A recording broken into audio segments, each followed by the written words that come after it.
Hello viewers, இன்னைக்கு நம்ம பார்க்க போறது ஒன் பீஸ் எபிசோட் 629 பார்ட் 2.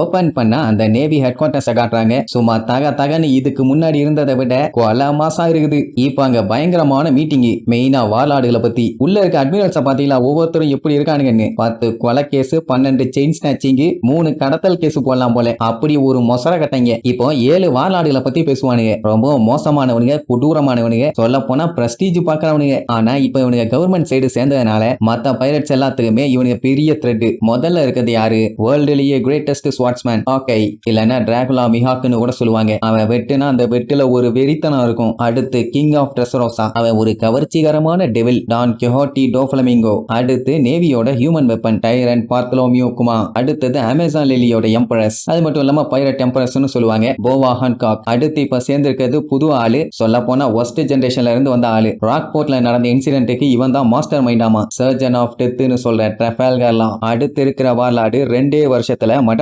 மட்டன்னு மேல ஏறி வந்துட்டான். சொல்ல போனா பைரட் டிஸ்பேட்ச் ஆர்கனைசேஷனோட லீடரு, வாழ்ந்துகிட்டு இருக்க லிவிங் லெஜெண்ட். இந்த அளவுக்கு யாருக்கு பில்டப் கொடுக்குறாங்கன்னு பார்த்தா நம்ம ஸ்டார் க்ளோன் பக்கி. தலைவர் பில்டப்புக்கு மட்டும் ஒன்னும் குறைச்சல் இல்ல. கவர்மெண்டே இவன் காலில் வந்து விழுந்து அழுது கெஞ்சி புரண்டு இந்த மாதிரி வார்லாடா இருங்க தலைவான்னு கெஞ்சினாங்களாமா. அதனாலதான் சரி போனா போயிட்டு போகுது பைத்தியார பயலுங்க. ஆனா என்ன எவனாலும் ஸ்டாப் பண்ண முடியாது, நான் அப்படி இப்படின்னு சொல்லிட்டு பயங்கரமா பில்டப் பண்ணுவான். ஐ மீன் பண்ணிருப்பான். இதுல வேற கிங் ஆஃப் த பைரட்டா மாறுறான்னு வேற சொல்லியிருப்பான். சோ இது வரைக்கும் இவங்க 7 பேரும் தான் வார்லாடா இருந்தாங்க. ஆனா இன்னைக்கு காலையில டோஃப்ளமிங்கோ அவன் பதவியை ராஜினாமா பண்ணிட்டான். அண்ட் அது மட்டும் இல்லாம ட்ரஃபால்கர்லாவோட நடவடிக்கையும் சரியில்லை. ஏன்னா கவர்மெண்ட்டை எதிர்த்த ஒரு பைரட் கூட அவன் கூட்டணி வச்சிருக்கான்ல, அவனையும் இப்ப வெளியேற்றுற மாதிரி நிலைமை வரும். அப்படின்னா 7ல 2 பேர் போயிட்டாங்கன்னா வெறும் 5 வார்லாட் தான் இருப்பாங்க. இப்படி ஆச்சுன்னா 3 great power with navy headquarters, அப்புறம் 4 எம்பரர்ஸ் எல்லாத்தையுமே கணக்கு பண்ணி பார்க்கும்போது எல்லா விஷயமுமே அன்ஸ்டேபிளா மாறிடும். இதனால தேவையில்லாம குழப்பம் ஏற்பட வாய்ப்பு இருக்குது. இதை சொன்ன உடனே இவ்வளவு நேரம் அவன் பேசிட்டு இருந்ததை கேட்ட அகைனும், என்ன ஆனாலும் சரி ட்ரஃபால்கர்லாவும் லூஃபியும் அவனுக்கு இஷ்டத்துக்கு என்ன வேணாலும் பண்றதுக்கு நான் கண்டிப்பா விடவே மாட்டேன், வச்சு செஞ்சிருவேன்பா. அது மட்டும் இல்லாம நேத்து ஸ்மோக்கர்ட்ட இருந்து இவனுக்கு கால் வந்திருக்குது.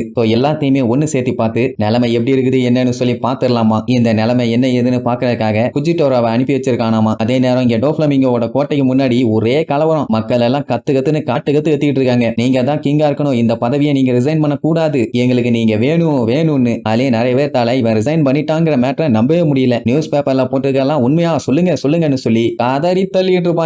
அப்படியே அங்க கட் பண்ணி பேபி ஃபைய காட்டுறாங்க. அவ ட்ரபோல்னு யாரையோ தேடிட்டு இருக்கா. அங்க இருந்த அந்த சின்ன குழந்தைகிட்ட கேட்டா அவளுமே தெரியலம்பா. இங்க இந்த தடிமாடுக 3 பேர் உட்கார்ந்து நல்லா ஜாலியா சீட்டு விளையாண்டுக்கிட்டு யங் மாஸ்டர் என்ன பண்ண போறாருன்னு தெரியல. நேவி வந்து நம்ம எல்லாத்தையும் அட்டாக் பண்ண வந்தாங்கன்னா நம்ம எல்லாம் சண்டை போடணுமா ஜாலிங்கிற மாதிரி பேசுவாங்க. அது மட்டும் இல்லாம இவங்க யங் மாஸ்டரான அந்த டான் டோஃப்ளமிங்கோ என்ன பண்ணாலும் அவனை இவங்க ஃபாலோ பண்ணுவாங்களாமா. இங்க பேபி ஃபை தேடிட்டு இருக்கும்போது திடீர்னு அவனோட சத்தம் கேட்கும். எங்கடான்னு பார்த்தா பில்டிங்க்கு மேல ஒட்டிட்டு இருப்பான். அங்க என்னடா மூதேவி பண்றேன்னு கேட்டா இங்க இருந்து மொத்த கிங்டமையும் பார்க்க வேற லெவல்ல சூப்பரா இருக்குதுமா. சொல்ல போனா இவங்களோட மாஸ்டர் டோஃப்ளமிங்கோ ரிசைன் பண்ணதுனால மொத்த வேர்ல்டுமே அப்செட் ஆயிருக்காமா. இத சொல்லிட்டு மேல இருந்து ஏதோ சகதி மாதிரி கீழே வருவான். வந்தவன் மூக்கெல்லாம் ஒழுக்கிக்கிட்டு பேபி ஃபை கிட்ட, என்னமா உன்னோட ஃபியான்சிய மறுபடியும் கொன்னுட்டாங்களா, நல்லபடியா முடிஞ்சிருச்சான்னு இப்படி ஒரு மூஞ்ச வச்சுக்கிட்டு மூக்க வச்சுட்டு கேட்டவனே அவ தட்டை வச்சு மூஞ்ச மறைச்சுக்கிட்டு, கொஞ்சம் தள்ளி நில்லடா பண்ணாடப்பாயில, உன்னோட தொல்லை தாங்க முடியலன்னு சொன்னா இன்னும் பக்கத்துல வரான். இந்த மொசர கட்டிய எவ்வளவுதான் அவளும் பக்கத்துல பாப்பா. அவன் என்னடான்னா அப்படியே நைஸா பேசிக்கிட்டு என்னைய கல்யாணம் பண்ணிக்காம்பா. அட மூலகட்ட மூதேவி, உன்னை டோஃப்ளமிங்கோ கூப்பிட்டு வர சொன்னாரு, முதல்ல அவரை போய் மீட் பண்ணுன்னு சொன்னா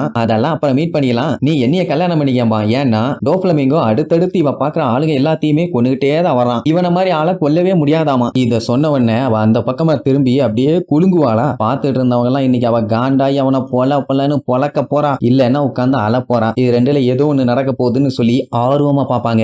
அப்படி அவனை சிரிப்பால அடிப்பான்னு பார்த்தா அந்த மூதேவி சிரிப்பால அடிச்சிட்டா. இதை யாருமே எதிர்பார்க்கல. அட சண்டாளி, அவங்கிட்ட போய் இப்படி பேசிட்டு இருக்காளேன்னு காரிட்டு துப்புவாங்க. அப்படியே கட் பண்ணி டோஃப்ளமிங்கோ காட்டுறாங்க. அவன் கொலோசியம் எப்பவுமே ஃபுல் பேக்கடா இருக்குது, அது எல்லாத்துக்குமே நீதான் காரணம் டியமண்டேன்னு சொல்லி அவனை பாராட்டி தள்ளுவான். உடனே அந்த டியமண்டே நீ பாராட்டாதேம்பா, அந்த கொலோசியம்க்கு நீ தான் ஹீரோன்னு சொன்னா அப்படியெல்லாம் இல்லம்பா. சரி இல்லன்னு சொன்னா இல்ல நான் தான் ஹீரோம்பா, லூசு பாயலா இருப்பான் போல. இப்படி அவன்கிட்ட பேசிட்டு இருக்கும் போதே அந்த சகதிவாயன் ட்ரபோல் அங்க வந்துருவான். சோ அவனோட முக்கியமான ஆளுகள்ல இவனும் ஒருத்தன் போல. அப்ப டோஃப்ளமிங்கோ கையில ஒரு பொட்டியை காமிச்சு, இது மட்டும் லூஃபிக்கு தெரிஞ்சுன்னா கண்டிப்பா இதை தேடி அவன் வருவான், இதனால்தான் கூட்டணி சில சமயம் தடங்களா இருக்கும். சோ சோ இந்த வேலையை பாத்துக்க சொல்லி டேமண்டே கிட்ட கொடுப்பான். அந்த லூசு பையன் எப்படின்னா, நம்ம புகழ்ந்து பேசணும்னா வேண்டாம் அப்படியெல்லாம் பேசாதீங்கப்பா, புகழ்ந்து பேசலைன்னா ஏன் பேசலம்பா, நீ அப்படி இல்லன்னு சொன்னா நான் தான் அப்படிம்பா. அப்பவே தெரிய வேண்டாம் அது எவ்வளவு பெரிய கிராக்குன்னு. நான் லூஃபிய பாத்துக்கிறேன், அதுல எந்த ஒரு பஞ்சாயத்தும் இல்லாமனா. உடனே அந்த பெட்டி அப்படியே ஓபன் பண்ணுவான். உள்ள அப்படியே தக தக தக தகன்னு எரியும். அது வேற ஒண்ணும் இல்ல, டெவில் ஃப்ரூட். அதுவும் நம்ம ஏஸோடது. அவன் செத்ததுக்கு அப்புறம் உருவான அந்த ஃபிளார்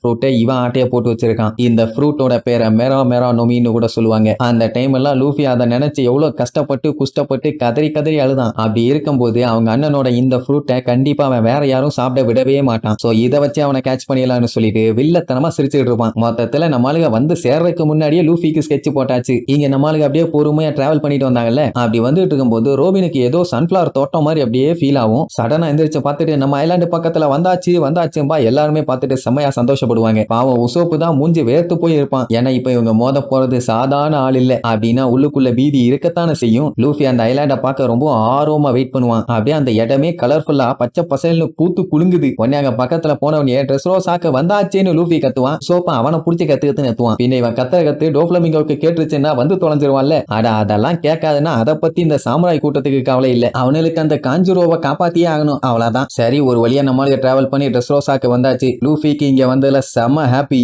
ஆட்டத்தை ஆரம்பிக்கலாமா, அவ்வளவுதான்.